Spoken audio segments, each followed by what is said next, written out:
How's it going, guys? This is a real-life Peter Griffin here to say welcome to the EMESIS podcast. Thank you for listening and stay off the rails.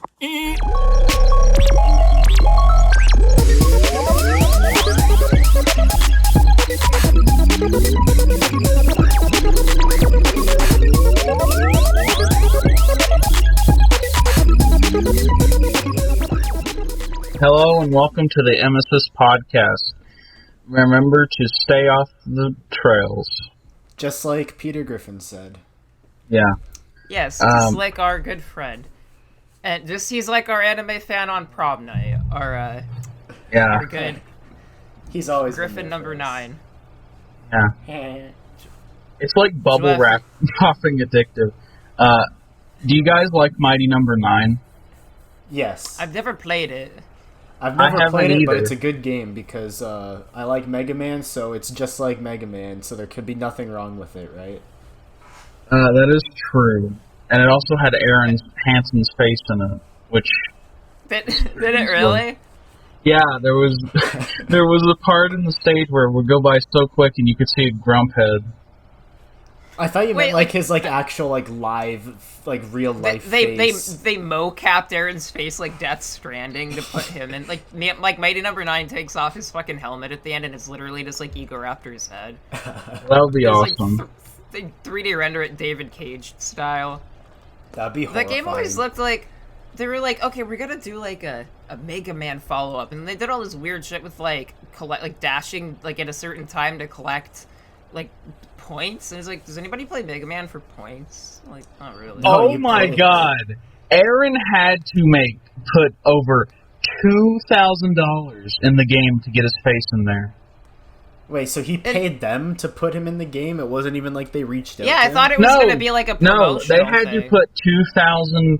He had to put $2,500 or more to get his face in the game. Jeez. And he did it? That was money well spent. Yeah, I mean, if you're Egoraptor, you got he could have given like $25,000 and still have been like fine, I guess. I should have spent the money on this game. Would have, for $25,000, they would have had like Aaron design the game, and he would have been like, okay, so then you're gonna pay for Ulala from Space Channel 5 to show up, and then we're gonna get like Katamari's gonna be in there. We're gonna get Onimusha. Just Egoraptor just ADHD's out, blows the entire budget on just trying to get all these weird he would make himself Mighty Number 9. He would be the main character. What if he was a video game reviewer? Game? Yeah, there is. There's multiple of them. Well, no, isn't there an official one though? They're extras in Dream Daddy. Yeah, but fuck that game. There was also that. Fuck everyone involved with it, except for the one guy that follows me on Instagram that made it. That's cool. That guy's cool, but I hate everyone else who was involved with that game. Shout out to Vernon Shaw, though. There's that other game, the one that was what was it, Asagao Academy, which was the normal boots dating sim. Asagao Academy. Yeah, or whatever the fuck it was. I'm pretty sure it was called Asagao. Oh, it is Asagao, but I'm thinking PBG doing Ahagao face. That's a weird game. Who is that into normal boots that they would want to play a dating sim around? I would. Me? I love Pro Jared. Yeah. I don't know. Even as a joke maybe, but being a diehard oh my god, I want to romance JonTron. Well, it'll be awesome because you get to be in his YouTube videos. I mean, I wouldn't want to these days. Why not? His videos are awesome. You just cringe. It's really funny. Pro Jared has been on his little streak of doing these Final Fantasy series reviews, and they're not getting good views at all because I guess one, because some people are just they have the Pro Jared stigma now, but also who wants to watch an hour of Pro Jared gush over a game you already know he loves? He says Final Fantasy VI is his favorite game of all time, so you're not really getting anything you're not getting a grand scoop hearing him be and this game is just so beautiful. I've never heard of anyone saying Final Fantasy VI is one of their favorite games ever. That's crazy. It's almost like that game is one of the most beloved games of all time. No, yeah, people are always saying Yeah. It's like that or 7. No one's ever like, oh yeah, Final Fantasy 9 is awesome. It's like, Well, people do like that game, but no one would say like, oh yeah, this is, like, not no one, but like most people aren't gonna be like, oh yeah, greatest game of all time. Like most people are gonna say like 6 or 7, or like Yeah, that or, one like- guy that says 4, because like I've heard 4 is pretty good. I've never played it though. can you imagine somebody's favorite Final Fantasy game is like the very, very first one where there's like 1 and the only 2? the only plot is just like go fight the monster basically. Like, Apparently I don't know, the maybe there's first a 2 grander games are plot to shit. That's what I've heard at least, and then like 3, 4, and 5 is kind of where like it actually becomes what it is. Yeah. But, like, the Final Fantasy game Final Fantasy game that you need to play the most, in my opinion, is fucking Dissidia, though. That game is, like... That game is cool. The game's really fucking fun. Like, when I was a kid, I probably... Like, you can see, like, your playtime on your memory card on your PSP. I'm pretty sure I dropped, like, over 1,000 hours into that game. Just, like, playing the same fucking, like... I didn't even, like, play... I think you could play online on that game or some shit, but, like, I never did that. I just kind of played against AI, and then I would just fucking... like, keep playing the same... They had this, kind of, like, chess-ish, like, story mode that was kind of like the thing from Soul Calibur 2, with the, like... What's that thing called? The like, Edge-Master mode. Weapon Master, yeah. I don't know, some shit like that. Where you're just, like, you go from level to level, and some of them are really fucking stupid. Some of them are like, yeah, you can only do damage to the enemy if you're, like, in the midst of a 20-hit combo. It's like, yeah, I can't do that. Thanks. I'd rather just play as Voldo and, like, knock people off the edge. Oh yeah, I remember Weapon Master pretty well. I've played it somewhat recently. There's certain ones where it's like, oh yeah, only these attacks will do damage or something. Like, you have to do a heavy hit, or, like, you can only And do, there are like, some ones where, stabs. like, if you hit the ground, like, if you fall down, like, there was a bomb on the ground and you explode and you just lose automatically. Yeah, there's That doesn't happen, but then that won't happen to the opponent. So, like... Yeah, it's so one-sided, but, like, it was a fun challenge, at least. Oh, they are cool, yeah. I mean, I remember I had, like, this period where I was staying at my, like, brother and my sister-in-law's apartment. It was, like, getting, like, exceptionally high playing, like, the Weapon Master mode of Soul Calibur 2, because if you got to a certain level, there was an achievement called Edge Master, and I had to, You had to get it. I had to grind, and now I'm the Edge Master. Like, that was the last achievement I got, and then I just, like, There you went back go. to, like, playing as Talum, doing, like, bot matches or whatever. Because I wanted to play online, but it was on the fucking PS3, and nobody's playing Soul Calibur 2 online PS3 in, like, 2017 or whenever that was. Yeah, the online for that game kind of died. Most people just play on, like, the Dolphin emulator. If you want to find matches, you go to, like, a Discord server. Yeah, that sounds fucking awesome. Like, that's what I wanted. There's, like, don't a know. deep community for that game still. Yeah. Or you go on Twitter and be awesome. You go on Twitter, yo, you want to play this game? Yeah, and I then you remember- get yelled at by 15 different people. Lil Yachty did that once. He tweeted out, like, yo, does anyone have Marvel vs. Capcom 3 on the Xbox 360? Hit me up. And, like, I didn't have it on the 360. I had it on, like, PS4, so, like, I didn't get to play That's so with random. Lil Yachty, Like, unfortunately. it'd be one thing if he was like, hey, do you have Soul Calibur 6 on the PS4? But he's like, no, do you have, like, the specific version of MVC3, the game that came out 9 years ago? Yeah, like, this was, like, when the PS4 and Xbox One were out, but he, like, wanted to play on the 360. And, like, I found his, like, Xbox Live profile, but he never added me back. What a fake friend. I know, right? Like, he'll play with Drake, but he won't play with Chris. Like, Yeah, come like, on. why won't Lil Like, Yachty play Marvel 3 with He'll- me? He'll play with Ninja, but he won't play with Chris. I wonder if I can find that tweet. If I can, I'm gonna send it to you, because I just think it's, like, pretty, like, interesting that, like, a rapper is just like, yo, like, play this fighting game with me. It reminds me of, like, when, like, it's just, like, not completely the same, but, like, when Tony Hawk was just randomly like, hey, do you have a copy of my game for the PS1? Like, can I, that was borrow a cool it? story. And then, like, so basically the story was Tony Hawk wanted a copy of Tony Hawk 1 for the PS1, like, just to borrow it for the weekend. And he tweeted about it, and he was like, hey, I'll give you a free skateboard if I can borrow it for the weekend. And then some guy was like, yeah, I have it. I was just playing it, like, yesterday or whatever, and he showed a picture. And then they met IRL, they have a picture together, and, Tony gave him a skateboard, and he got to play as himself momentarily. And now, I saw this video where Tony was playing, a new one with some other. I sent it to Chris. He's like trying to do his own stunts or whatever. Yeah, I was He's watching clearly. that. It reminded me of when Guitar Hero 3 came out, and like there was a video of Slash trying to play Guitar Hero, and he's like fucking terrible at it. Yeah. And he's like, yeah, it's nothing like playing a real guitar. Like, Yeah, of course. because like Tony Hawk can do the fucking like 900 in real life or whatever, but he can't like do it in the game. Yeah. Like, he knew how to do some of the special moves, so I'll give him that. Like, he wasn't bad at it, he just wasn't like... Well, he's probably played like a fair amount of his own game series, just probably not like enough to the extent of like these people who pull off like 100,000 point combos. Yeah, I or always think about, speedrun like- Mario. Yeah. I always think about, like, there are a few people on Earth whose dad is Tony Hawk. Like, Yeah, there's like 2 or 3, So- however many kids he has. so EMESIS listeners, there's one of, I don't know if you know this, one of Tony Hawk's kids, he makes music under the name Guppy, and his music has been used in, like, some Tony Hawk, like, skating videos as, like, you know, highlight clips or whatever. And from what I can tell, like, it's funny because Tony Hawk Pro Skater, like, the soundtrack is obviously, like, shit like Goldfinger and, like, Unsane and, like, Motorhead and stuff. But then- Psycho Visions. yeah, suicidal tendencies and shit, but then, like, his son makes kind of, like, weird, abstract, electronic kind of shit that, like, I'm into. But, like, more, like, bubblegummy, I guess. I don't know. But, like, and then Tony Hawk is, like, really appreciative of it. But at the same time, like, it's weird to think, like, that person will never, ever experience not having Tony... Like, they won't have the outside experience of just knowing who Tony Hawk is. Like, Yeah, I it's know. that it's his dad, you know what I mean? Like, that's so wild to think about. Badass. It's like, I don't know, if my dad was like, it's like if your dad is like the president or something, you know what I mean? It's like you just don't have that like grasp on like Yeah. What does Baron Trump do on his free time?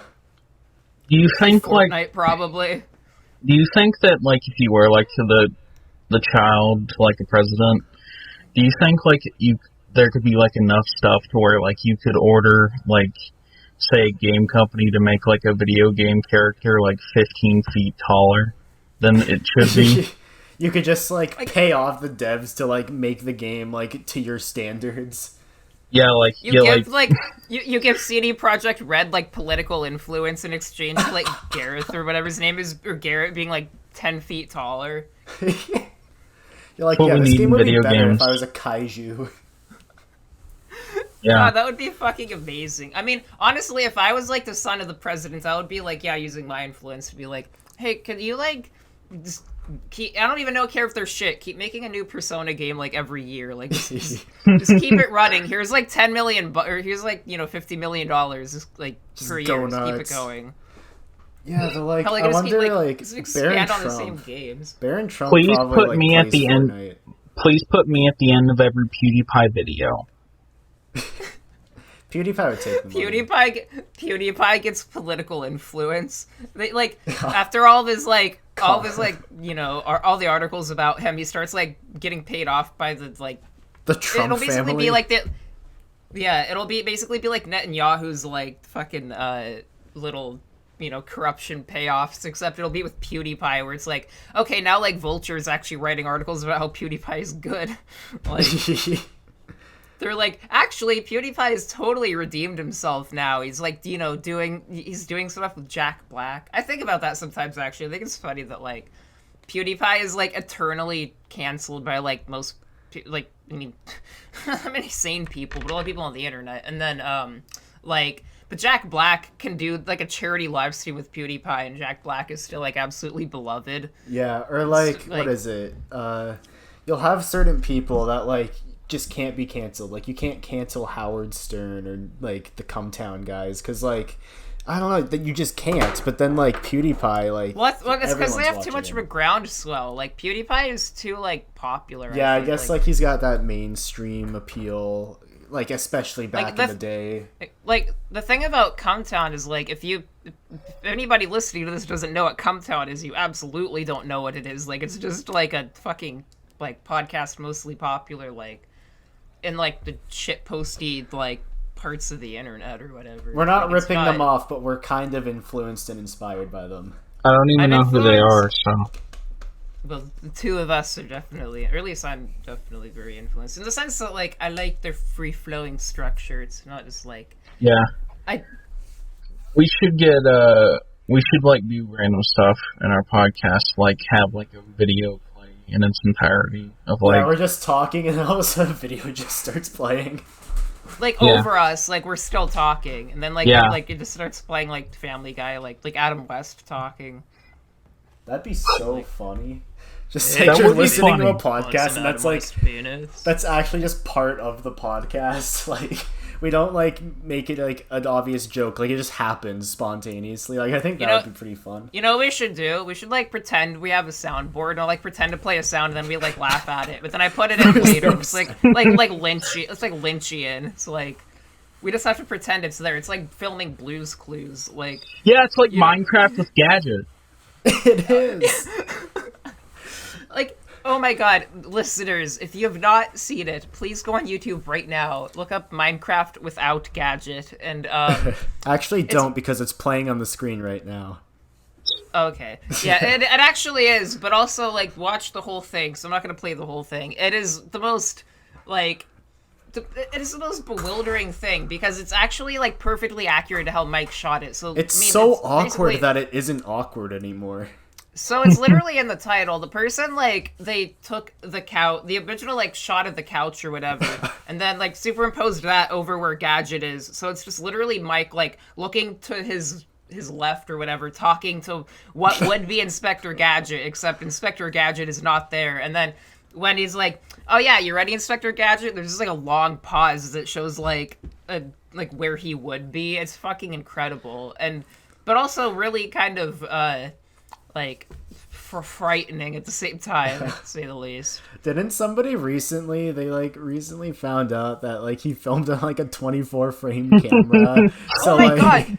Yeah, I fucking on the Cinemassacre Truth, someone they like I guess even looked at like the fucking codec of the video or whatever. They found out that like it was like higher quality than the AVGN episodes that were being shot at the time, and also it was in 24 FPS, whereas the AVGN episodes are in 30, and 24 means like 24 is what films are shot That's at. the film standard, yeah. Yeah, unless you're like The Hobbit, like if you like every movie is filmed in 24 FPS, and so like the assumption there is that Mike used like a $3,000 movie camera that James had to like shoot Minecraft with Gadget, and honestly, presumably also the Elmo video, which I think is like kind of underrated because like it's not even so much for the content itself, but literally when you stop to think that video is Mike Matei alone in James's house wearing his pajamas reviewing Elmo, like on his couch. It's like with his like movie camera. You're like that's a man living life right there. You know what I mean? Like that's gonna be the EMESIS podcast in the future. That is the EMESIS podcast. I'm sitting here in SpongeBob pajamas right now.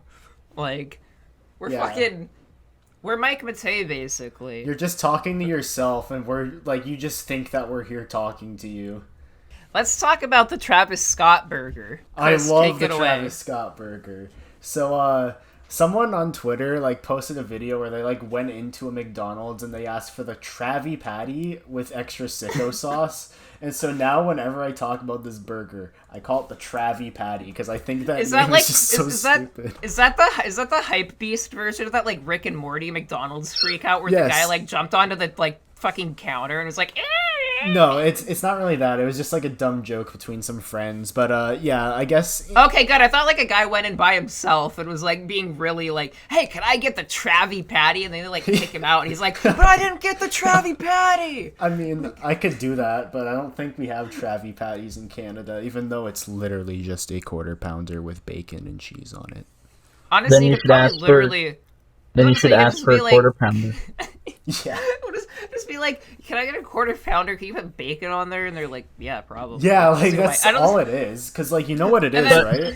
It's literally can you do it? order. Can you do it? For the name of the for the name of the order, can you just write down Travis Scott? Like, you're like LARPing as him. What were you gonna say, Jweff?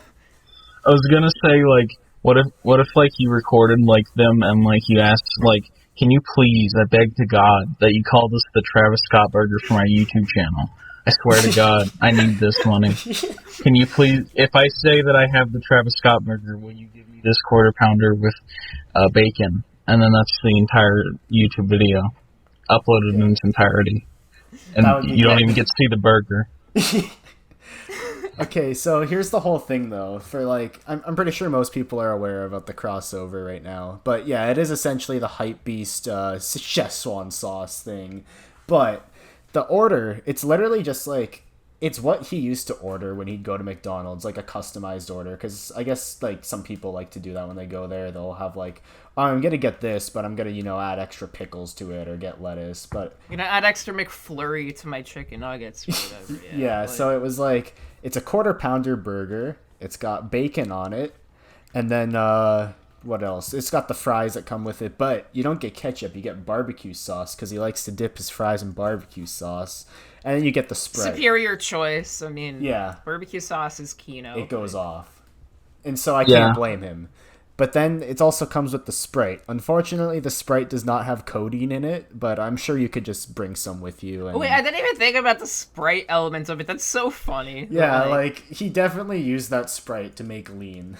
I don't know. That's like if like fucking Bobby Brown had like a deal with McDonald's, and then it was like you get Coke with it or whatever. Like, or Mike Matei actually. Fuck, I the love Mike Matei. Coke. Yeah, the Mike Matei crossover. You get free. Well, yeah. Then you get. Although they would kind of slip you one under the table if you're Mike. Like you.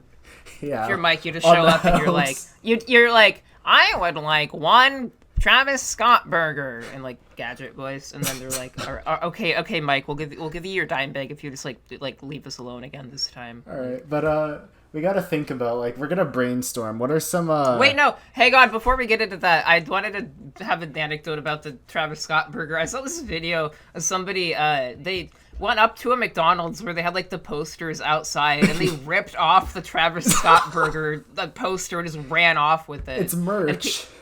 Yeah, well, no, people are, like, reselling them on eBay and stuff. No, people are selling their fucking, like, uniforms that have, like the Travis Scott crossover thing on the, like, uniform, and they're selling it as if it's, like, official Travis Scott merch. It's like, bro, that's just your uniform, and someone's gonna buy it. I mean, it actually kind of is, though, when you think about it. It technically is Travis Scott collab merch. This is like when Sonic was at McDonald's. Was Sonic at McDonald's? Yeah, whenever Sonic Heroes was around, like, they were at McDonald's. The fucking games. Those were cool. Yeah, they had, like, the little handheld thingies. I had the Shadow the Hedgehog one. I like the animations for those. Oh, yeah. They were those things are terrible. Like, like those... Sonic skateboard. Yeah. I just like the thought of... Yeah, I was also thinking about, like, who would be... Because we were going to get into who's going to be, like, the next mascot, or, like, the next, like, weird crossover. Yeah, like, celebrity X fast food. Like, what would Chief Keef be? Like, what would his... Oh, I was thinking Drake would be the Cheesecake Factory, because apparently he loves to go there. Yeah, like, the Drake special. It's, like, the same cheesecake that he likes to order, but you get, like, some bonus with it. Like, they throw Oh, you get the, dude, you get the fucking, the deep-fried mac and cheese balls. You get a Happy Meal toy. Yeah, they do a collab with McDonald's also or something. Dude, what if they had like what if we got to the point that they had like Drake toys at McDonald's? Like that was the next like that would be fucking incredible. Like it's like just, like you click the thing and like Drake like his like there's like little tears under his eyes that like light up when you press the button on his back. Yeah, there's like you get like a little like toy statue of the CN Tower and it's him sitting on it. Chief Keef, though, I think, I don't know, for some reason I can see him being like Carl's Jr. or something. Like, the Chief Keef Carl's Jr. Yeah, what would it be called? Like Chief Keef Carl's. It'd be like four patties with like a bunch of bacon like separating each layer or something. Or that'd be like the young chopped burger or something. I don't know. It'd be something like that. I don't know. Man. Like Drake doing the Cheesecake Factory, I can see, but I feel like. Okay, yeah, he can have that because we'll give Uncle Adams Tim Hortons. Oh god. Well, Uncle Adams like would fumble any deal that he gets. I'm pretty like I don't even know how. Like he would somehow blow the budget before he gets it. Like I don't know like- if we should get into who Uncle Adams is for the people that don't know, but he's just like a really corny Canadian white rapper, and that's like the most. Okay. you If should know. anybody here, like, I feel like we might be like, whoever have listening to this might be Anthony Fantano adjacent. They probably at least have heard of Original by Uncle Adams. If you have not, just search Link in the Uncle description. with a K. Like the trip hop band Uncle for some reason. He does not spell it with a C, he spells it with a K. Uncle, UNKLE, Adams, Original. Look that up. No. Who do you think like the like Jimmy John's sponsor would be? Jimmy Like John's. something like really just normal like that. Like I feel like it'd be like Shawn Mendes or something. Like there's somebody who like is not like, I don't know, they're probably a nice person, but it does not seem like a very interesting personality. How do you- Or like how- like Sam Smith? How would you feel if like a video essay YouTuber got like sponsored by like McDonald's or something? Well, or like the In-N-Out. Mr. Enter McDonald's meal. I'll be watching like Comedy Central and like H Bomber guys trying to sell me Arby's or something. Like, H Bomber guy In-N-Out would be pretty like- funny. it's like, no, In-N-Out, like they're really like taking capitalism and like turning it in and out, if you get what I'm saying. Like we're really like on the cusp of this one, guys. I imagine like, I don't know, Subway could probably do something with like, oh, we have several kinds of bread, so let's have bread tube on to, like, I don't know, they get like fucking Kyle Kalinske on. I don't know if he's bread tube, but like they get those some of Quentin like that Refuse. on. big Quint on to, like, I always get those two mixed up, and it's like one is like seems like a normal dude, and the other one is Quentin Reviews. So who's Shout out the to- face of Wendy's now, though? I feel like, okay, so the weird thing about a Wendy's is like every time I go to one, they're like really nice, but they're really like kind of fancy looking inside. But then the people in there are like just about crackheads, and so Yeah, like that's how it is. I feel like it has to be somebody that like maybe like Lil Wayne or something, like someone that can like present them, or not like Future, like someone that they can present themselves that they're kind of like a druggy mess. Also, like. I mean, well, I mean, like, if you want to Future's know kind how of crazy, trashy like Wendy's is, I saw someone overdose and die at a Wendy's. Tell that story. I've never heard that. Okay, because like we brought up Wendy's and then you started talking about it being trashy, and it reminded me of that, and I'm like, holy shit, that's a story for the books. So, we're playing some Super Smash Bros at my friend's place. There's like 4 of us, and what's it? We decide like we're hungry. So the one friend's girlfriend is like, oh yeah, let's just like drive out to Wendy's. And so we go to the Wendy's. We're just sitting there with our Frosties and our Nuggies and our fries, having a good time talking about whatever the fuck. And then all of a sudden, like the manager runs into the bathroom, and then next thing you know, there's like ambulances pulling up on a stretcher. And then, like, we just see, like, a dead body come out, and it's put into the stretcher. Hell yeah. And it's dragged out, and we're just like, well, that was dark. And then, like, we didn't really say anything for the rest of the meal. We just kind of, like, awkwardly left, and then, like, got in the car, and we're like, okay, what the fuck? And you were like, ooh, baby, a triple. Yeah. It was just, like, such an, like, Then you just like go home and experience. 1v1 each other or whatever. Like Yeah, you just we were just, completely like- forget about it. it just So, like, what do you happens. do? Like, do you go up to him and ask like, oh hey, what did they overdose on? He probably No, we can't just tell like you. left and continued doing what we were doing. It was just like it just happened, and then like life went on. But it was just like in that moment, it was so chaotic. Yeah. When like I remember one time I went to a Wendy's with my dad, and there were these two like literally could like not walk. They weren't drunk, but they were like walking around like clickers from The Last of Us, and they like had this box of Triscuits like that they'd clearly like either 5-figure discounted or like just I don't know were able to acquire somehow, and they like were sitting in the corner of Wendy's like stumbling to like open it, and then just like ripped the whole box open, and they just like flew everywhere. And we were like my dad and I were just sitting there, you know, and having fucking baconators or whatever, and I'm like, I'd probably should we, like- laugh. Oh, I was like the thing is I was like looking them like dead in the eyes, and they were so far gone they had no idea that we were even like looking at them. Like it was that like, which I mean is kind of fucked up, but at the same time it's a very emblematic of what Tacoma, Washington is like, or at least like this particular area. I actually have another story from a Wendy's that I had to dig deep for this one. This is not technically Wendy's, but it's a food court that had a Wendy's in it, so it totally counts.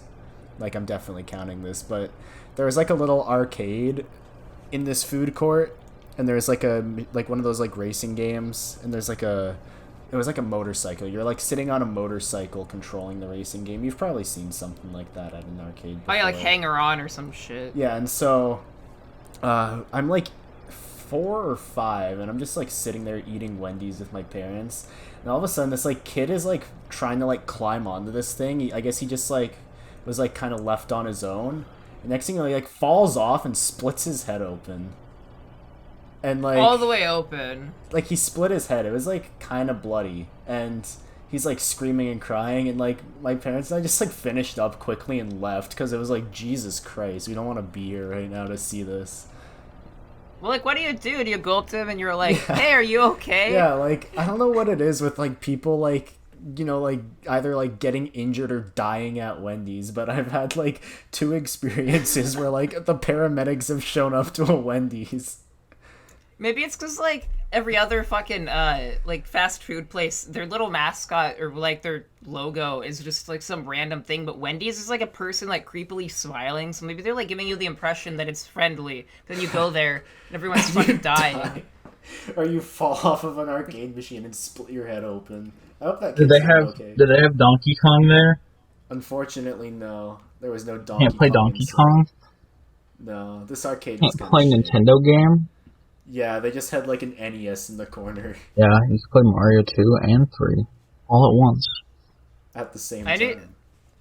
I knew some kid in, like, I knew him since, like, kindergarten, and we would, like, I would always go to his house and we would play, like, it was so funny, we thought we were so edgy because we would play, like, the PS2 Mortal Kombat games, like, the Mortal Kombat, like, Annihilation, and, like, was it Deception? Those games are actually really fun, but, like, we would just kind of, like, play these games and be really edgy, and I remember he would also, like, find, like, really softcore porn on, like, on demand, and we would, like, watch it together. Like, I remember specifically, we watched the music video for Almost by Bowling for Soup, and, there's, like, a part where, like, one of the members of the band, like, pulls down, like, a cheerleader's uniform. You can see her in, like, this, like, not very revealing bra, but even, like, when we were, like, you know, 7, we're like, this is fucking awesome. We're, like, you know... And then that kid died. He got, like, a brain tumor that was, like, the size of a fucking, like, golf ball, and then, like, just, you know, keeled over randomly one day while playing, like, with his friends, and then, like... But yeah, we used to do all that kind of weird shit back in the day. It was, like... Hey, I mean, at least his memory, now that he's gone, will be that you guys watched, like, a Bowling for Soup music video and got boners. Dude, it's so funny to think, like, the things that you would, like... I don't know if this happened much to you guys, but when I was a kid, like, my friends and I would, like, find things on demand, and then, like, we would watch them not knowing quite what they are, and then sometimes they would be, like, really inappropriate, and the parents would come in and be like, what are you watching? And then, like, you know, make us turn it to something else. Like, I remember we were trying to watch, like, I don't know, we just clicked on some, like, Adult Swim thing, and it was someone with, like, bare tits out, just, like, playing a guitar, like, swaying back and forth with, like, these long-ass, like, stringy nipples that were like fucking tasseling around, and I'm like, and then like his mom came in, and I'm like, okay, I guess, oh, that guy is a brony now, and also his cat bit off part of his dick when he was a kid. Should you hear that story? That's a story and a half right there. I mean, it's not even, I mean, I basically told the story. So basically when I was a kid, this kid, I'm not gonna say his name obviously, but he, like, we were like best friends. And one time, because like, when you're dumb kids, you do dumb shit, like show each other your dicks and stuff. And so we did that one time, or at least I used to. I don't know. And so I did that with him one time, and he told, and like part of it was just, like straight up missing. And he told me that it was because one time he put his like cat, which was like some orange cat whose name I forget. He put it down his pants, and the cat panicked and like scratched his dick to the point that it like mangled it slightly. Oh fuck. And that guy was also obsessed with Godzilla, and he, like, had this big hoarder room that was, like, filled with all sorts of weird Godzilla-related merchandise, even though, like, well, it was, like, a familial thing, I guess, like, his family in general was, like, into that kind of Yeah. thing, and they had like a bunch of unopened boxes of the Godzilla trading cards and would like give them to him for his birthday to open like gradually. It was really weird. And he That was just like awesome. kept them in the box. Yeah, and they would sometimes give like me packs, but then they would say if I got any really valuable cards in there that they had to like take them from me, like Why? because they were collecting them because like they were trying to get the full set or whatever. And it's like you just go Why? on fucking like you can go on Troll and Toad right now and probably complete the entire Godzilla TCG collection like for not that much money. The most expensive card's probably like $3. Fucking get it. Or maybe it's like $1,000. It's like one or the other. Or if it's like Pokemon, where like there's like some people get hyped over a 3-cent coin. Oh yeah, like those like stupid plastic coins that you get. I do like that. You've got a problem. A wanksta problem. We give 50-cent Bulletproof G Unit Edition to Jaw Rule wannabes out of 5. Hello, welcome back to the EMESIS podcast. I'm part of the EMESIS podcast. Hi, we had technical difficulties a little bit. My internet just straight up died. But now we're going to talk about the best website and not the one we're currently talking to you on. We're going to be talking about LiveJournal. No, we're talking about Twitter. All right, who wants to take this one away? Twitter's I will. LiveJournal too. Sam. It's awesome. I've seen multiple people argue about a Mario game and about that. I've seen people legitimately get angry about that. I've seen people get insulted because they're buying a $60 port. I've seen people literally just scream at each other on Twitter because of a Mario game, and it's really good. It's fun stuff. Oh yeah, people are very. I actually like.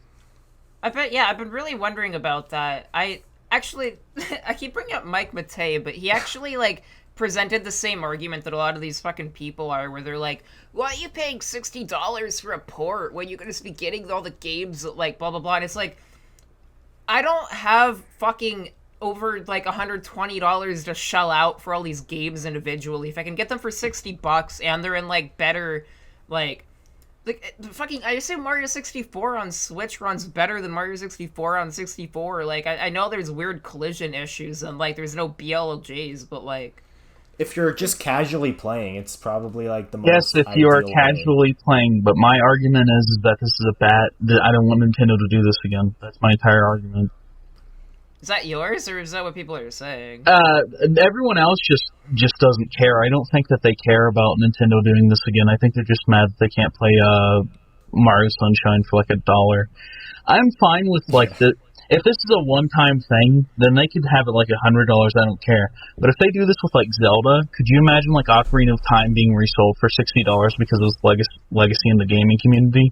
That's so funny. Like, do you remember? They actually kind of did that. Remember that, like, GameCube, like, Zelda disc they had where it had, like, almost literally every Zelda game on it? Yeah, I remember. Like, and that game was, like, about the same price. But that's a lot fairer, though, because, like... Well, I mean, that was GameCube era. Yeah. It would be the equivalent of, let's say, like, during the Wii era, right? It would be the equivalent of you getting a NES game, you getting an SNES game, and you getting an N64 game. For $60? Yes.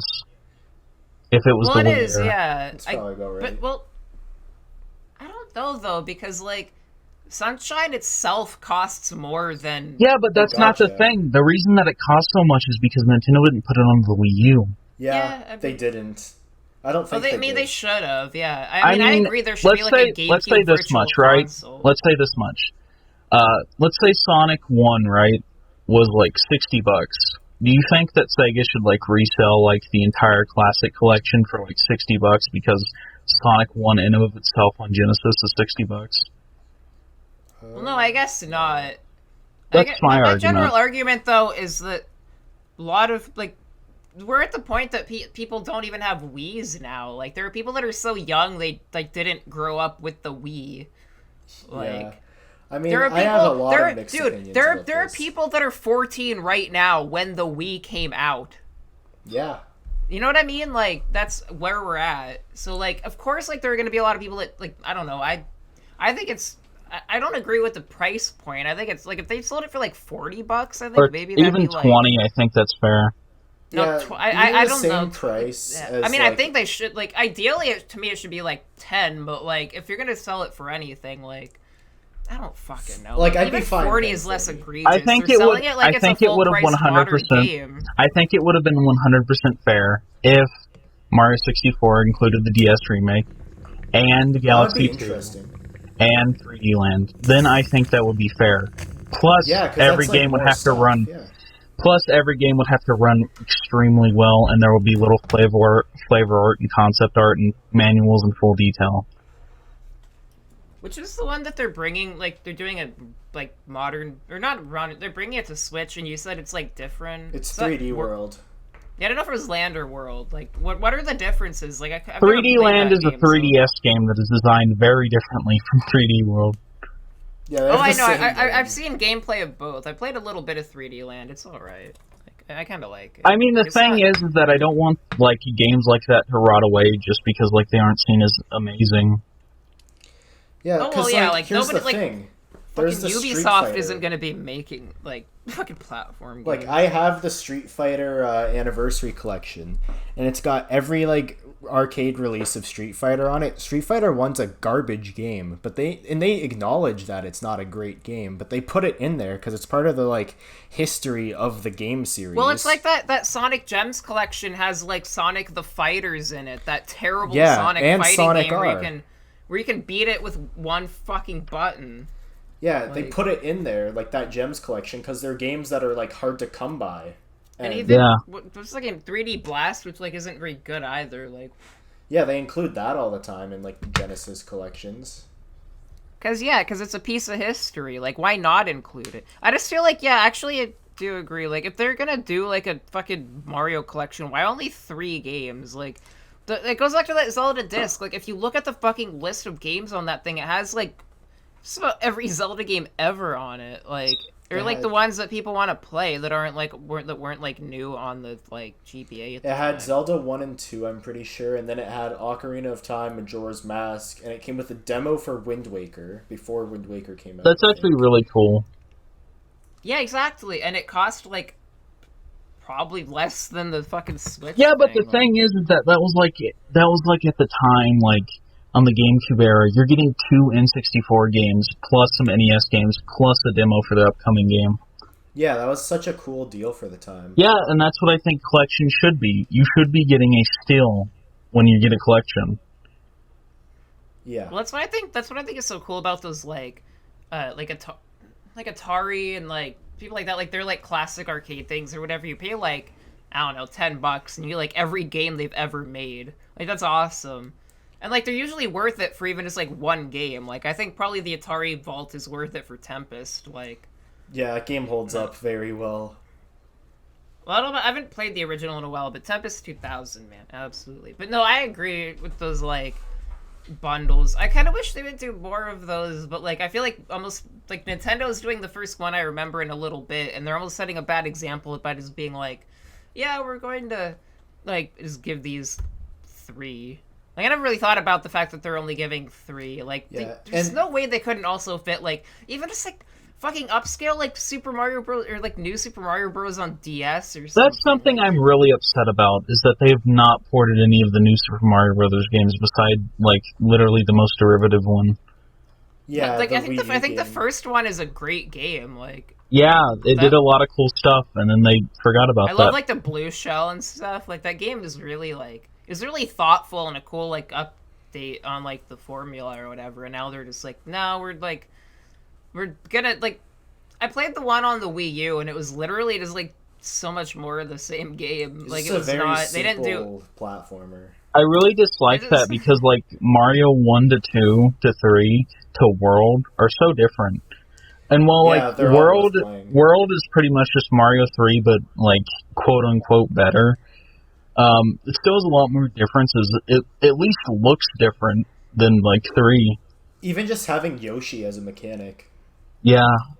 we've got so much shit in these games, and it's like, or at least in the originals, like, they had so much creativity. Like, the fucking sun tries to kill you in Mario 3. It's like, That's awesome. Like, you're not gonna be seeing that in, like, even a lot of these, like, fucking indie games that are trying to, like, harken back to, like, those days, you know what I mean? Or then, the American Mario 2 is, like, a completely different game than, like, and it's any other awesome. Mario. I think Yeah. that game's great. I People love when love people it. are like, well, the thing is, I love, like, there was a period I remember where people were like, oh, actually, this game is bad because it's not the game we thought it was. And it's like, no, it's way better. Apparently, the original sucked.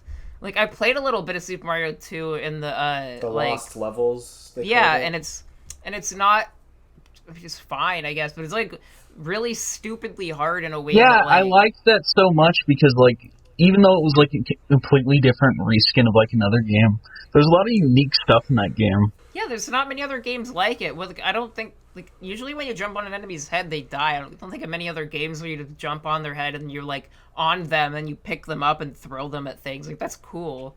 Yeah. And, like, I don't know, the way you can, like, float as Peach and stuff, like, the different characters have different play styles, like, there's a lot of good things going for that game. Like, It's weird to think, like... It's probably weird to- better than Mario 1, like... It's weird to think, like, part of Mario's brand is just another brand. Like, a lot of... Like, Shy Guys wasn't even a concept until that game came out, but bombs weren't even a thing. Yeah, it's, like, crazy to think about just how, like, you know, like... That wasn't one even a Mario game can add original. so much. Weren't chain chomps, like, not a thing until the third game? Yeah, but that was, like, that was already a Mario game, though. And then they put those in Link's Awakening, which I think is pretty... I always thought that was pretty cool as a kid. Still is a really cool thing. Apparently the remake was really good. I never played that. I like the style of it. Like, I'd like to play it at some point.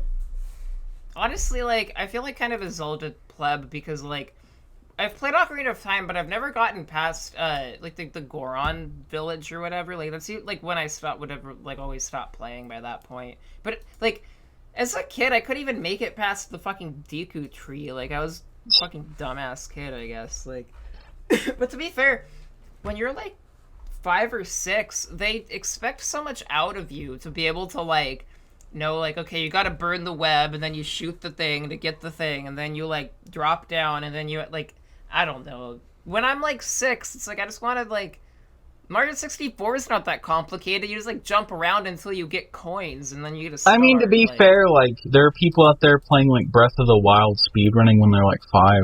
Well, exactly. Like, those kids are a lot smarter than I was. Like, I feel like, the weird thing is I feel like kids nowadays are a lot smarter than we were, like, I feel like maybe I, like, actually got dumber, because, like, I feel like I had less problems with some of the puzzles in Lego Star Wars than I do now. I mean, it's about the same, but, like, there's certain ones I got, like, stuck on, like, a few years ago when I was playing with a friend again. I was like, wait, I'm, like, pretty sure I could do this no problem as a kid.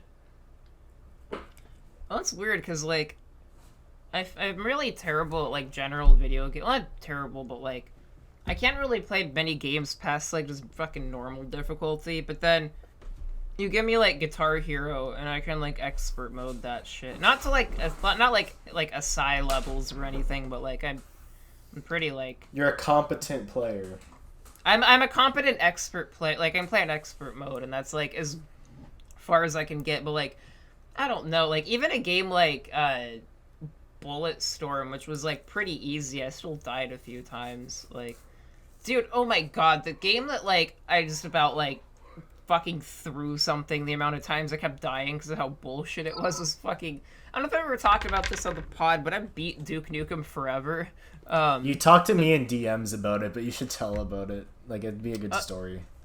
So, I was, like, having really bad insomnia one night, and I have a shit ton of Steam games that I got, like, from bundles that cost, like, you know, like $1 each or whatever, and then I'd never played them. And I was looking through and I'm like, you know what, I'm gonna find a game that I want to play, or like that I otherwise wouldn't play, but like I don't really need to think too hard about because I kind of want to go to bed, but I can't. And so I was looking through and I'm like, oh, Duke Nukem Forever, I got that in some like, I can't even imagine what bundle it was, like, games nobody wants bundle, like they pay you money to take the games from them, I don't know, but like I, you know, installed it. It's only like a 6 gigabyte download. And I played it, and it's awful, but the thing about it is it's not awful in the way that people tend to say it is. Like, it's not completely unplayable. It's just really, like, mediocre, boring bad, but like to the point where it's always like frustrating because so there are parts of that game where okay, so most of the game is like these, you know, like Half-Life 2, like first person cutscene style type shit. That's most of Duke Nukem Forever. Like these like unskippable first person cutscenes where you're just like first person Duke going around like, oh yes, this is a hot babe. That's awesome. That sounds awesome. That part's awesome, but everything else is not. You have to go around and like all these like enemy or these people will be talking to you and they're like, hey Duke, come get your power armor. They're like, oh Duke, we really need your help. Like all this kind of fucking bullshit. Like it's always some really terrible voice acting and like I don't know, it sucks. And then you can't skip any of it. Like, in a game like Doom, if you don't want to, like, have to deal with the fucking story, you can just skip it and, like, beat the shit out of, like, the terminals to make it stop, you know what I mean? But in Duke Nukem Forever, you just have to sit there and watch it happen.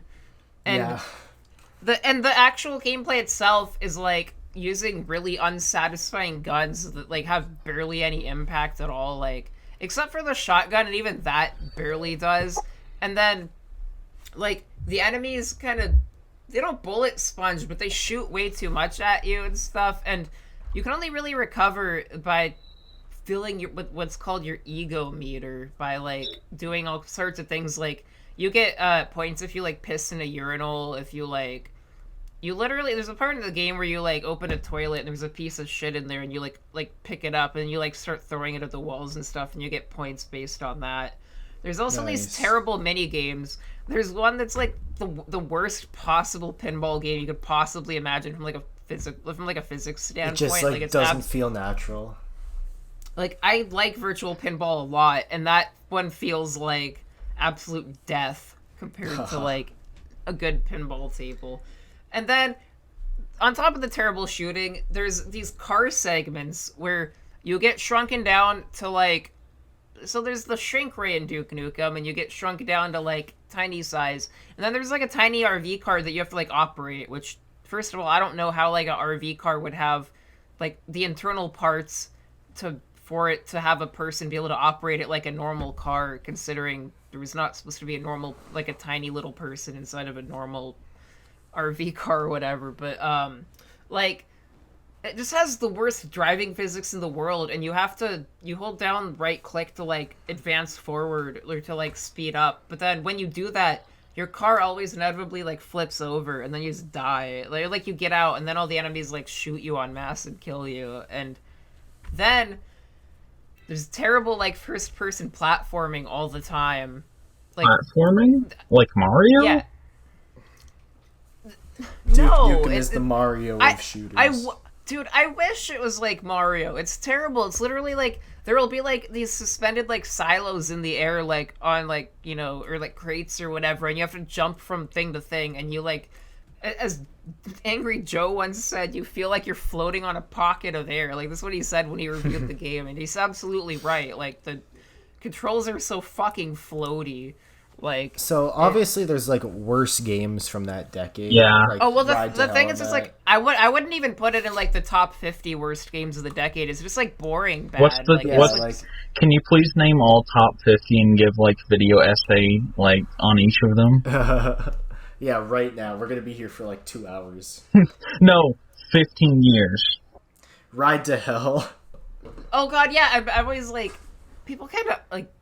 I think people forget about how like genuinely abysmal Ride to Hell Retribution was. Like I'd say everything about Duke that Nukem game. Forever isn't one of the worst games of the decade for the 2010s, but it was definitely like one of the most disappointing.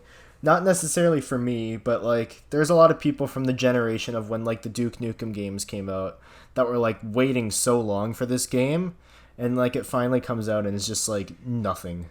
Yeah. I remember ScrewAttack did a video one time where some guy pre-ordered Duke Nukem Forever back when it was announced in like 1999 or whatever, or whenever it was like, you know, when it was going to be on like the N64. Like he pre-ordered it then, and then he saved his like fucking copy, and then ScrewAttack he saved his like receipt for the like to pick up the pre-order or whatever, and then like years later when it was supposed to come out or whatever, ScrewAttack like brought that guy. Like they like flew that guy out or whatever to try to bring him to whatever place it was to try to redeem the pre-order for a new copy of Duke Nukem Forever. I don't remember if he actually got it, but if he didn't, they probably just bought it for him. But Yeah. that ended up being a weird thing too, because well, not weird, but John St. John, the guy who voices Duke Nukem, ended up voicing like he did the like Screw Attack top 10, like he'd be like number 10, and he like in his like he has a nice voice. Top so 10 pretty... Sonic although parodies.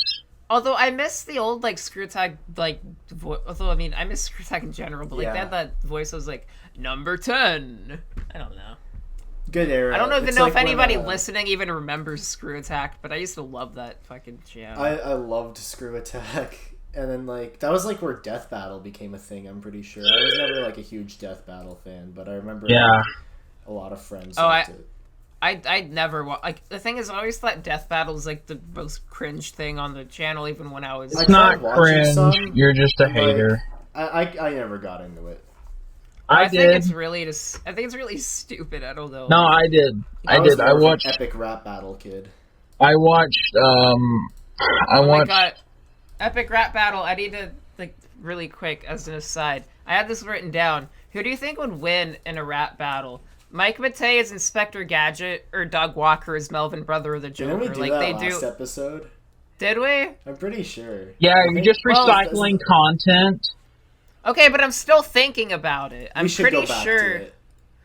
But we don't have to. But I'm still pretty sure. Guys, Doug Walker the EMESIS podcast is recycling content. Please go to our Reddit and downvote all of our original posts. Can everybody go to What the Buck Show and tell them to like talk about this, that we're stealing content from ourselves? I can't wait to hear like a 50-minute video essay whenever we're like on part 20, where like the EMESIS is uninspired and cringe. Here's why. We're gonna have like one of those, like Chris Chan has a documentary that's like 3,000 parts long. It's gonna be longer than that. It'll be called like the EMESIS Downfall Part 24 of like 70,000 or whatever. That would be awesome. The period when like Jweff like plays so much Sonic that he like succumbs to like Sonic addiction and it kills him. No, I would put we Mario. just like go on with the podcast. And we just like, I don't know, we get the guy who plays Sonic in the movie to replace Jweff. And we just say it's him. And then, like, part 27 or whatever is about, like, the time, like, a guest went to the mental hospital after visiting our podcast. Jweff, we didn't talk about Twitter much. Jweff, what are your thoughts on the Sonic Twitter? Sonic Twitter is awesome.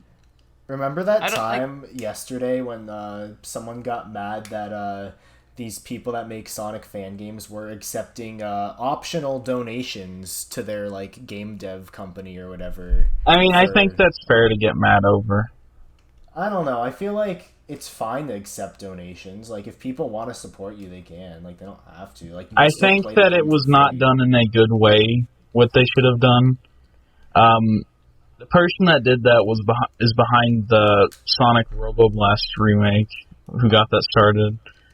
But I think that they did not do that in a good way, and I think that they should have done better. They would have made more sense. Plus, like, some of those more like like in your face, like, hey, donate to my company, donate to my dev team or whatever. Some of them were. In your face. Also, like, I can get that. Also, there's a Roblox like pedophile that was having like a Sonic fan game on Roblox. So okay, yeah, we don't need people like that making fan games. So now, I want to talk about internet web comics. So what are your guys' before I get into why, what are your guys' thoughts on internet web comics for the most part? What are your favorites? Let's start. I like Stone Toss. I'm just kidding. I fucking hate Stone Toss. Why do you hate Stone Toss? He owns people. Let's get into that. Yeah, he owns the liberals on Twitter, so he's kind of awesome, even though he's a Holocaust denier and like a very blatant alt-righter. I don't even like know much about that guy. Like, is he like? He's the white guy that is on like dishwash soap. Like, what fan base does he have? Is he like one of those people that's like crossover with like people like us, or is he like just straight up like has like a Nazi fan base? He's made literal Holocaust denial webcomics that are like very anti-Semitic, and it's not a joke. Like he's actually he's into that kind of stuff. Nice. What about Cyanide and Happiness though? They're good. People still like on Facebook every once in a while. I see them share stuff from that. I don't know if it's like new stuff or if it's just. Like, I mean, the thing is like there's an occasional. I like them though. Yeah, there's an occasional like funny like Stone Toss comic, but then like it's mixed between like all this racist bullshit. Yeah. Like what? Like that's so weird to think about, that he like might have moments of clarity where it's like, oh, there's literal like jokes about hide and seek like in some comics, and then the other thing will be like a Holocaust denier. Yeah, so, or it'll be like, it's like he's trying to be like he's trying to be a crypto fascist, but he's like really fucking bad at it. No, it is like, funny to see like this like he's like I think Black Lives Matter, but it's funny to see that in between like a Garfield comic. Yeah. Like a comic about, it'll be like if you put like a Stormfront article in between like a bunch of Dilbert strips. Yeah, that's what it is. But yeah, Cyanide and Happiness was pretty solid. I went to a panel of theirs one time at Comic-Con, and they were just like doing like live drawings. And you dropped the spaghetti. No, that would have been funny. I should have went up to them. Yeah, like, you draw Doug Walker. Yeah, you get your breathing. I love your comic. Oh. I'm hopefully going to SoccerCon next year. Fuck, probably not actually with the COVID going on. But if it is going on, I'm gonna try to go to SoccerCon next year. And if I do, I'm gonna like try to find some like, I don't know, famous manga artist and be like, give them like a hundo and be like, can you draw Doug Walker for me? Like, give them like I'm gonna print out like a picture of Doug Walker and give it to them and be like, can you like draw this person for me? Like Junjo Ito is there or something, and I'm like, here, can you like draw Doug Walker and you're like Uzumaki style? Can you please just like print out like every frame of Melvin and the Brother of the Joker and then like flip note through it so they can see it and pretend to do the voices? This. You know what I should do? I should like go to Comic-Con and then like wear my, like, I'm gonna get that Melvin Brother of the Joker shirt that I designed. I'm gonna post a link to that in the description. That's our first official merch drop. It'd be so funny if we sold that. But I'm gonna buy one though and wear it, and then to Comic-Con, and then I'm gonna like get it signed by like somebody completely like unrelated, but they're gonna like have to see this shirt that says Melvin Brother of the Joker. Like I'm gonna get it signed by like Brie Larson or something, but this is Melvin Brother of the Joker. That would literally be like the peak of your life right there. Like that would be like your greatest achievement. Like put that in like you could Joaquin Phoenix. You could technically like donate to like Game Grumps during a live stream and get them to reenact the Melvin Brother of the Joker thing if you donate give them enough money to the point where like if they say no, they're assholes. Oh my god, you guys are talking about like cameos or like people that are on Cameo. For $100 we could get either Aaron or Danny Sexbang to do a cameo for the EMESIS podcast. They're gonna say I already paid the real life Peter Griffin. I'm not kidding though, they're literally on. He's gonna say hello, lovelies. Welcome to the EMESIS podcast. It's not going to be as funny, though, as real life Peter Griffin, because that guy is actually, like, dedicated to a bit, and, like, he has a good price, whereas, like, Dan and Aaron would be like, hi, everybody, I'm here to tell you to, like, watch this podcast. It wouldn't be it'd be, like, in that, like, fake awkward style where he's like, hey, like, EMESIS podcast. You're going to be listening to it now. Like, he has that weird, like, do you know what voice I'm talking about? He did it in, like, the Grump advertisements a lot. I know what like, you mean. Oh my god, I can get into Aaron Hansen's DMs for, like, $10. On his OnlyFans? Yeah. I was about to say, yeah, like, you can, like, Ego Raptor starts one of those pro Jared, like, Tumblr nudes, like, things, and then, like, Jweff can start submitting, like, alright, here you go. I get to, you can join his fan club? You can join, there's a fan club? Yeah, it says right above the Cameo page, right where it says Aaron Hansen, and he has a little quirky picture. It says join fan club. So, obviously, you're joining. Yeah. I mean, he's already there. Like, he started it. Yeah. What if I get this? What if you get this for like your dying grandma, and he's like, "Hello, I'm Game Grumps, and I've been sorry about what you're going through, but that would save her life." Subscribe to the EMESIS podcast. That would kill her. That would be really funny though. Like to get Aaron Hansen to like say I'm part of Game Grumps, and then tell like your grandma you're sorry for dying. Okay, if I die before both of you guys, could you like cameo Aaron Hansen to like have it play at my funeral? Where it's like, hey guys, this is Aaron Hansen, and you're here at Jess's funeral. And today, like, do you think Aaron would like say I'm Aaron from Game Grumps before like he started? No, literally, yeah. He would intro himself, yeah, and be like, you might know me from the popular show Game Grumps. Everyone and would be really son's funny. death. Oh my god, we're doing that. Like that is happening. Have you guys seen? Seen the decline of video gaming, where like it's just a bunch like Egoraptor doing a bunch of like racist Japanese voices the entire time. Oh no. Oh my god, I'm gonna link it because actually that video is really funny, but like that part is not held up well at all. So basically, the decline of video gaming is this little flash animation I used to watch all the time with my brother as a kid. That like is basically would talk about. It's really weird. It would always talk about how gaming is like gone downhill and like it's not what it used to be when it came out in like 2005 when like gaming was still really fucking good before when gaming Portal was came better out. than it when gaming was better than what the times that they were talking about. I know. And yeah, there was a bunch of new technology, and like there wasn't like this stuff where like you could not have an NES. You could still have an NES. But then in the second one, Egoraptor is there, and he's playing Konami, Capcom, and Konami and Capcom, and both of them he's like literally doing the worst like racist Japanese accent you could possibly imagine. He's like, I shot like literally. I remember one quote, and apologies, I'm going to do an impression of Aaron's racist impression. He's like, I shall return to the Garden of Honor and pray to my ancestors for forgiveness. Like it's literally that for like every time Aaron is on screen, but he does like other voices too. Like I don't know, he didn't create it, but he was like omnipresent on Newgrounds at the time. He lended his talent. Yeah, and I mean like I thought he was a fine voice actor at the time. I haven't seen that video in a long time. I don't know if it holds up, but probably not.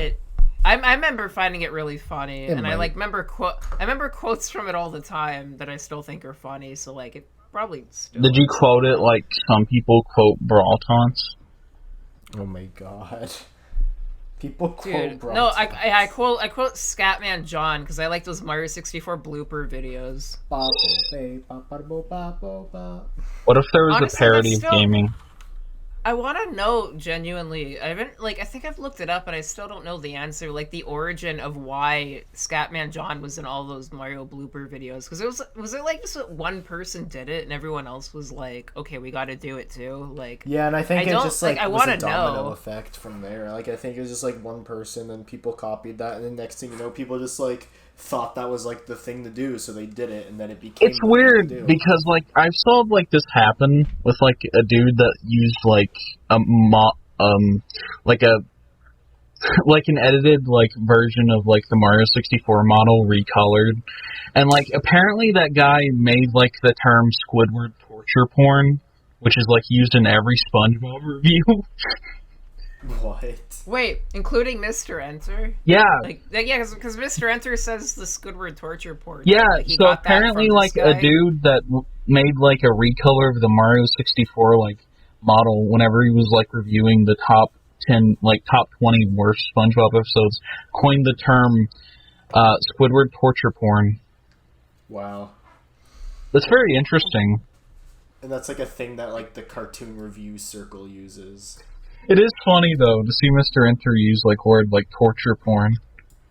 Just like crop it and just like out of context. It's fitting we're talking about Mr. Enter. He's going to be one of the visualizers for this episode. I already have it, but nice.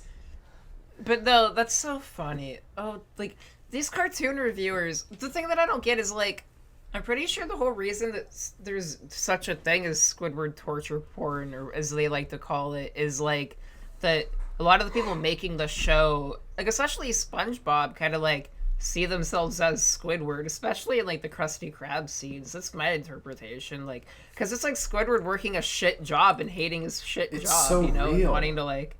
and wanting to do something better, like which is like him doing art and playing the clarinet and stuff. Like in the not to get a little personal, I spent a little time in the hospital earlier, like either earlier this week or last week or whatever. But when I was in there, they had like a little marathon of SpongeBob where they were showing like, they showed like a handful of like classic episodes. Like they showed the art episode where he takes the art class, which is like a great episode.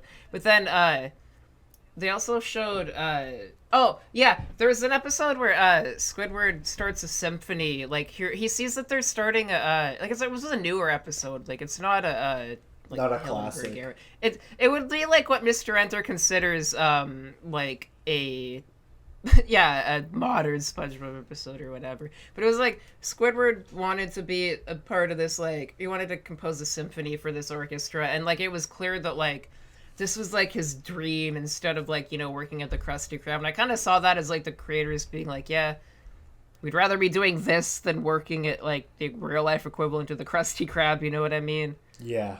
Like exactly. So I don't get why they think like Squidward being like tortured or whatever is a bad thing. It's like that. I guess technically it's a bad thing. Like I know Mr. Enter for some reason is really obsessed with like purity.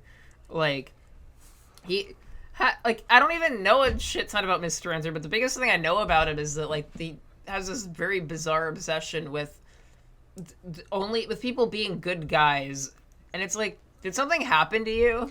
He won't wait till he finds out about the movie Good Time. No, I know. Like, I want to. Like, I'm imagining I'm watching like a Safdie Brothers movie, and Howard is a terrible character. He's like, I watched Happy Gilmore, and Adam Sandler seemed really, really nice in that movie, and then I watched this movie, and he's a complete fucking asshole. So I've noticed like a lot of like cartoon reviewers of that. Whenever they talk about Family Guy, they always talk about how it's like got bad writing, but like the thing is, Family Guy is not about the writing. The writing is obviously shit, so it's like not even worth bringing up, because like the whole point of Family Guy is like there's a very loose plot that they have a beginning, middle, and end of, but like it's just filled with like joke after joke, just punchline after punchline. There's no like genuine writing. I mean, I would make an argument that before like Family Guy came back, that some of the characters were a lot more likable than they once were, but I understand why they went in that direction, because all it is now is just a joke vehicle. Yeah, but it's literally just like, okay, this thing's gonna happen, here's the punchline, and then this thing's gonna happen, and then we're at the end. But the thing is, like, the joke's, like, bad or something, and they don't have anything else to rely on. Yeah. Like, Peter was likable at one point. I mean, like, yeah, seasons, like, 1 through 3 and maybe 4.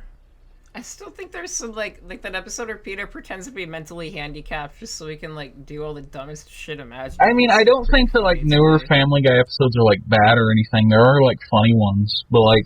They're just, like, average to me. I've seen a few of them. The thing is, like, like, a broken clock is right twice a day, and every once in a while, there's a funny Family Guy joke that's just mixed in with a bunch of, like, chicken fights or something else stupid. I really want, like, a Family Guy episode where it's just, like, remember the time I was in a chicken fight? And then it plays the entire chicken fight. Yeah. That would be really good. Like literally, I remember seeing somebody from Tinder, they made me watch like Modern Family Guy with them, and if you were trying to fuck, like, we'll do anything at that point. So I had to watch Modern Family Guy with this person, and like there was like this part where it's just like, you know, the four guys like sitting at a bar having a nice conversation or whatever, and then like there was clearly like trying to like set up for some kind of joke that I don't remember, but then there was literally no punchline, and then it just cut to the next scene. That's why it's funny. Like, so there's no point for that at all. Show. It's just like, what were we doing here? I just don't get why people have to like bring up in their reviews of Family Guy, like, oh yeah, the writing is terrible in this episode. It's like, well, yeah, because like the writers aren't trying to write. I know, like, one of my friends was saying like that, like every season, like, they always try to have, like, an Emmy award-winning episode, but they never get it because they're not good enough writers. But, like, even then, like, they're trying to do, like, one episode that's serious, and it just doesn't work. But, like... I mean, it is weird because you'll get, like, these character studies on, like, Brian Griffin and, like, Stewie Griffin's relationship mixed in between, like, a chicken fight episode. Yeah. No, it is weird. Yeah, like do you remember that episode where they're like stuck in a fucking vault together and like Brian just about kills himself? Yeah, Like, but that's a very interesting episode. But like that, it is, yes, and then that's contrasted with like an episode where like I don't know, Stewie joins Kiss or some bullshit. Yeah, that's What? like the whole show. that is really funny though. That's like the same series. I mean, it is. That's like if we made a show. That's what like, we it would should be do. Like one episode would be like really serious, then another it's like we like make a weird parody of a minion that ends up like getting like killed or something. Like it's like really tragic. We should do a Mario parody and then like have like character studies. Yeah, we have Like like a character study of the minion, like he doesn't know why he can't talk, and he's just trying to live his life, and he ends up like getting killed or something. we have Something like we have that, one like- episode where it's like we're kind of like figuring out that like our whole lives have just like kind of like we've never really accomplished anything, and finally like we're going to like go out there and live our lives to the fullest. And then we get hit by a bus. Yeah, and then the next episode it's like, oh yeah, we got tickets live to go see what is it? Billy Ocean. We're gonna go watch Jordan Peterson debate Mr. Oh. Enter about the Minions. Oh my god. Jordan Peterson versus Mr. Enter. And then No. like we sit in the crowd and we're watching, and then like I don't know, Ben Shapiro's there, and he's like, well, actually, this argument's kind of flawed, and then like that's like the whole episode.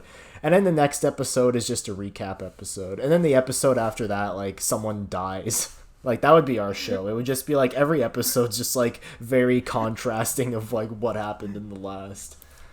What if we did like? Do you remember that episode of Avatar that was like one of the last episodes where it was like a stage play recap of everything that happened up to that Yes, point? because Naruto What if- would do that shit too. I remember.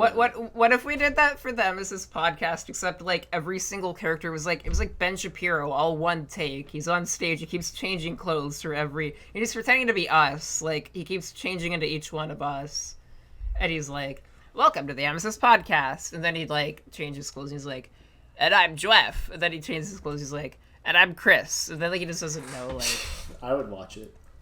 oh Ben. That would be awesome. Dude. I don't even want to like, epic own him. I would just love to have Ben Shapiro on to be hilarious. Just like to just- listen to him 'cause- talk. Well, because I want to ask him about like, I don't fucking know. I want to ask him about gaming. I want to ask him like if he thinks gaming is like corrupting culture. Ask him Because he what. probably does. Ask him what his review of Mighty Number 9 would be like on like 5 out of 5 or like 9 out of 5. He'd say that Mighty, the SJWs, mighty number only 9 Jews died in the Holocaust. He'd be like the SJWs actually just ruined this game. The SJWs actually, I think, personally ruined the character design. I mean, look at all these characters. They're clearly fascist.